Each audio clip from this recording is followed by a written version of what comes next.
CITU ने नलौर में श्रम कानून संशोधन विधेयकों के खिलाफ विरोध प्रदर्शन किया।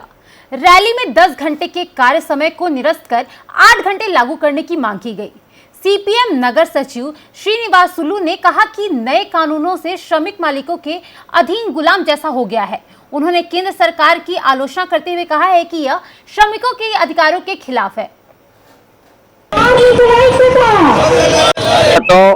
షాప్ అండ్ ఎస్టాబ్లిష్మెంట్ యాక్ట్ లో మార్పులు చేసింది। ఇది పూర్తిగా కార్మిక వర్గం పైన తీవ్రమైనటువంటి గుదిబండ మోపడమే। ఈ రాష్ట్రంలో కూటమి ప్రభుత్వం మెడికల్ కాలేజీల్ని, గనుల్ని, ప్రభుత్వ రంగ సంస్థల్ని యావత్తుని కూడా ప్రైవేట్ సంస్థలకి కట్టబెడుతూ మరోమారు ఉన్నటువంటి మానవ వనరులు కూడా కార్మికుల్ని ఈ రోజు పారిశ్రామిక అధిపతులకి, కార్పొరేట్ కంపెనీలకి, యజమానులకి బానిసలుగా మార్చేటటువంటి చర్య ఈ యొక్క పారిశ్రామిక వివాదాల చట్టంలో పని గంటల మార్పు అనేటటువంటిది।